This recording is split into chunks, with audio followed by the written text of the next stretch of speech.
Hey, Dustin Tibbetts here, financial advisor with Jazz Wealth Managers. Hope you'll check us out. We're working on something cool right now. What if your advisor could see everything and not just advise you on retirement or whatever, but advise you on whether you could take that cruise, build that house, have another kid, wealth planning, like really cool, something never done before. And we have our own developers in-house, so we're able to build it ourselves. And, well, I'm looking forward to it. It's going well so far. Hey, we tend to hang out here and have a little drink, go over some things. And this is going to be part one of a video we're going to do. Tonight, we're enjoying Horse Soldier, not the expensive stuff, just the regular old bronze label Horse Soldier. I like it. It's a little stronger, but bit of a fan. And they're local, too. That's so good. I don't know if they have a rye, actually. I don't think about that. Okay. How to get your dough straight. We jokingly say around here, get your dough straight. And the concept being like, hey, let's figure everything out. Like, let's just figure it out and get on with life. Well, the way we actually put it, if you ever come to our offices, the way it's written on the walls and everything is DOHSTR8. And if you ever see me driving around in my car, that's my license plate. You can look it up. Or I don't know if you want to, but so I just thought that was cool. I also call it and do it that way because I have 4 fingers on this hand. That's a real thing. You ever see me do the 4 thing? It's not edited. I have 4 fingers. So I always thought if I was a real player, and I wasn't scared to be disrespected and everything, look, DOHSTR8, I could get it on my knuckles. I would never do that. I just never, I couldn't do it. I don't have tattoos or anything, but I don't know. What do you guys think? Like if I did it, would you just be like, oh God, what is this guy? Anyways, so we say dough straight. And over time, we've come up with ways to just go, hey, well, these could be steps as well. The D could mean something, OHSTR8, leading you to the end where you get your dough straight.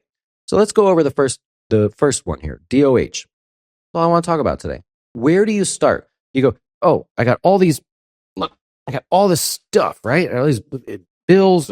Well, they're not all bills, but what do? Do I pay off debt? Do I save for retirement? Do I go for goals? Do I change my job? What do you do?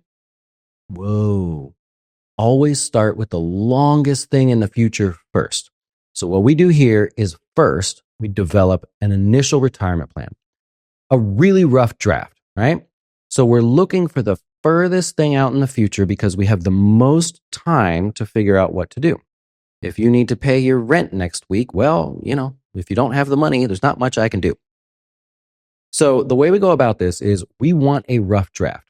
We want you to save only what you need for retirement. Please, if you learn nothing else from any other person, what are you doing randomly guessing how much to save? First, figure out, what do you need? What are your goals and everything so you only save those dollars? Then we want to know, all right, of that money, where do we save it? Are you better off to have 70% going into an IRA for short-term tax reasons and the rest going into a Roth IRA? Should you not even have an IRA or Roth IRA? Should you be using a brokerage account or put more into your 401k? Then we want to know how much time do you have, because that takes us into the risk that we can take. This is stuff that as we work through it, we're not missing something. We don't have a payment coming up. We don't have some emergency or something. So always start there. And 9 times out of 10, when we tell people, here's what you need to save for retirement, we find out they're saving too much. Not a lot. I remember too much doesn't mean you're saving $1,000 when you should be saving $100, right? It means that you've got 5% going into your 401k. You've got this going on in your IRA brokerage account. You don't have to do all that. It actually, maybe sometimes it hurts if you do that. You can actually save a little less. Okay. That's going to help with the rest of the steps if we can free up some dollars there. What we're trying to implement here is getting you to push that stuff. Okay, you need to be at 4% in your 401k and $200 every other month into your IRA or whatever. Utilizing accounts available efficiently is what we just talked about. Want to make sure that the dollars you're saving help you now with taxes and later with taxes, right? Because there's a big difference there. We also want to know what the estimate for Social Security is, if that's something you're, I'm assuming you pay into it, if it's something that you need. And then we want to look at all the other accounts, right? Because it's often people will move an account to us and then they can't move like their TSP because they're still working. Well, we still help with that. So we want to go into that account and go, what's the plan? What's happening here? Do we need to change the investments? Do we need to change the dollar amount, right? Do Do we need to change how we do the match? Because now your company can match in the Roth 401k. They don't have to match in the 401k like they did in previous years there. And then this is down here for us to say, well, what's the offer? Not that we make money off of this, but how do we offer to do more of that? Like what accounts would we use and everything? All right. Now we move on from this step when we can confirm that you've implemented the savings, that you following the plan there. You see the initial rough draft plan. It's likely going to change, right? But you see what's going on there. We've dug through your other accounts that are, elsewhere and figure that out. And you understand the risk that you're taking for the plan that you have. That's important because when the market falls, you go, I know that's going to happen, but I also know that I'm not losing more than I should. And almost it kind of gets you excited. This is an old slide here, but one of the things that we do is we built our own planner for this. It looks a little different than this nowadays, but we go through and we figure out those numbers, right? You tell us where we need to be. We'll create that rough draft plan, leave it there so that you go, all right, I know I'm on track. Maybe you get a raise or the match goes up at work. You can easily go in and just change that there. So that's the first step, rough draft, right? But we're starting with things in the future. The next step is we're going to take the strategy and optimize it for your particular goals, right? And I'm not saying you got to do this with us. I'm giving you the framework for you doing your own thing if you want to do it by yourself. So we want to look at your overall, just your goals and out of life, and how do we implement different strategies with that? What can we do initially to just improve, right? Because it costs something to work with an advisor, and you usually have to guess. You just go to jazzwealth.com. You can actually see it there. We don't charge you like, hey, it's $1,000 to make us work with this. No. We want your account to grow. We have a different approach. Like if your account grows the way we want it to, we'll make more as you grow. But we're not going to say, give us some amount of money every year and just talk to you at Christmas or whatever. So anyways, we want to focus on the initial strategies we can use with you. These are going to change because tax law strategies are likely going to change at the end of 2025. So depending on when you're watching this, this is not set in stone. And then we're looking through your individual debt plan strategies, tax strategies, the dollars you're saving, right? Before, like we said, are you really making the most use of every dollar that you're saving? And if we need to, we'll go through a debt strategy. And this is the point where you would do that and go, I'm going to start looking at my debt strategies. Do I have savings goals for something else that's not retirement related? Are you a business owner? Are you just a normal W-2 person? What can we do there? And do we need to work on any kind of other savings plans, such as a college savings plan? So the goal here is that we implement whatever has to happen. So look, if you're doing this on your own, you now know, okay, I'm going to start with this, right? And maybe it's complex, maybe it's not, but you're going to start with this and you go, okay, cool. B, it's done. Now I'm going to go on to this, optimization. I'm going to go through all of that. And once I have that, or at least a starting point, then I can move on.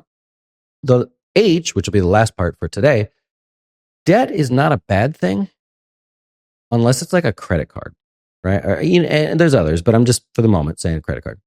We want to use debt that helps you, not hurts you. And before we get into this, there's a number of different ways you can do this. I will always look at, tell the client, if you hate all types of debt, that's fine by me. Let's work on knocking that out. We'll go back a step and we'll just knock it out. We'll have a plan, figure it out. If you're the type of person that says, like I have a client that buys, you ever drive down the street and you got those storage units, like the real big ones? That's what they do. Maybe not that big, but they like to buy those.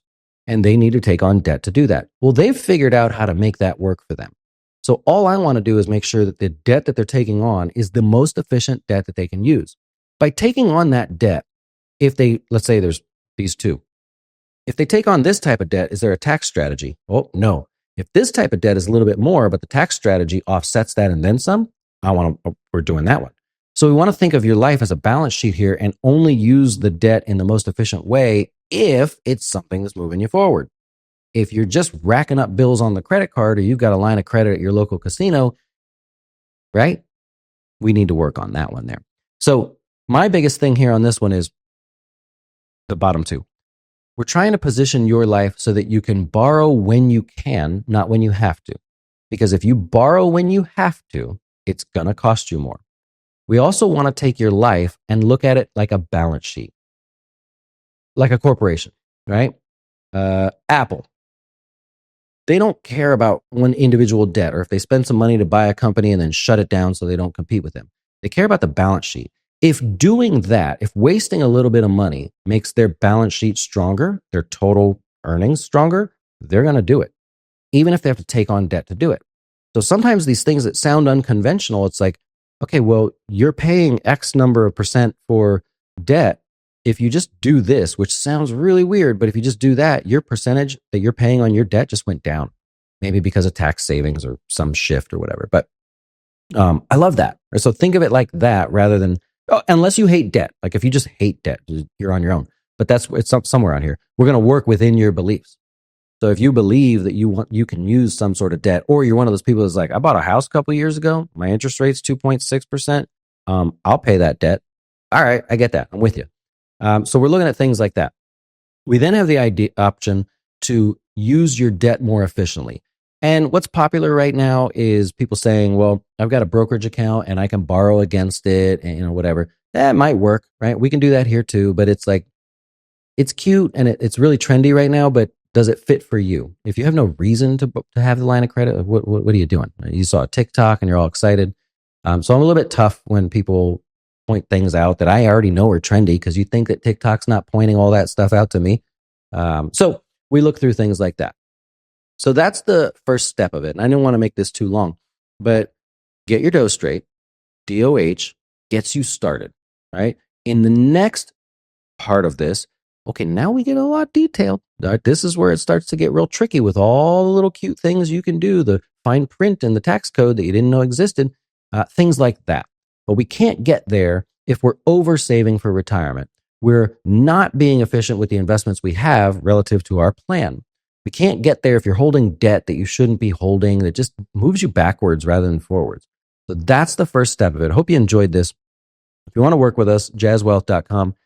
We are fiduciary financial advisors. We never sell a single thing, and our funds have no costs at all. So we don't sneak in something and be like, oh, I gotcha. Aha, made 2% off you.